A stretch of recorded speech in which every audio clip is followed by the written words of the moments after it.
Hi everyone, I'm Swati and I'm working with Dhanuka as Senior Manager Talent Acquisition. Since last 2.5 years, my core competencies are into talent acquisition only.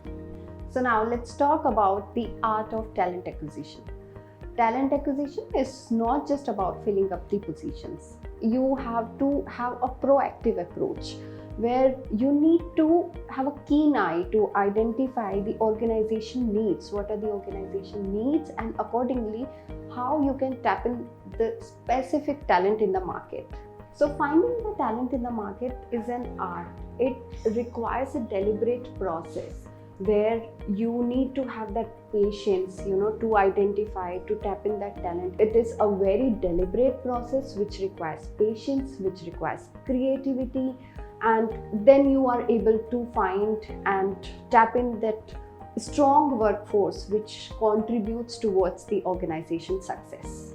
So you need to be very, very careful in your search, and remember, one size does not fit all. That approach does not work here. So you need to have different process, different approach, right? You need to have a different strategy for your talent acquisition, and it should be very proactive and in accordance to your organization needs. So you need to take an advantage of leveraging your multiple sources. You need to identify the right recruitment channels. So you need to build a diverse pool of candidates so that accordingly you can fill in those positions quickly in accordance to the needs. When I talk about diverse pool, how can I forget diversity? So diversity and inclusion, they go hand in hand, right? And they are the most critical point that every organization needs to be taken care of. When we hire diverse pool of candidates, we always remove those unconscious or conscious barriers. Those unconscious biasness are to be removed throughout the hiring process.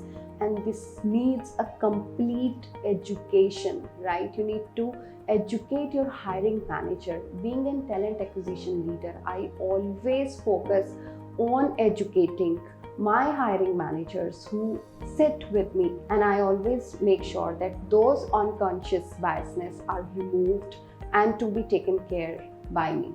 So when you build a diverse pool of candidates, immediately you think about diversity and inclusion. These are two important components of a successful talent acquisition strategy. These help you to remove your unconscious biasness when you immediately start working upon any positions or any hiring that you do for your organization, right? These two things are a very critical things and to be remembered always. So currently we are living in the tech era, right? So how we can forget about our employer branding? Employer branding is the most critical part again in these days, and which helps you as a talent acquisition person, which helps you to build your employer brand towards the social media network. Apart from that, I would talk about the employer branding. Almost every one of us is present on social media these days. We are living in the tech era. So building a good, strong website helps a lot to the organization creating and building a good employer brand. So it helps the talent acquisition leaders also in the market to grab the talent easily, which showcases their organization vision, mission, and values. And for my upcoming successful journey in the area of talent acquisition, I have recently partnered with Rxcruit Advisors, who will help me in tapping the right talent from the market and helping in building the diverse pool of candidates with a different approach. Thank you.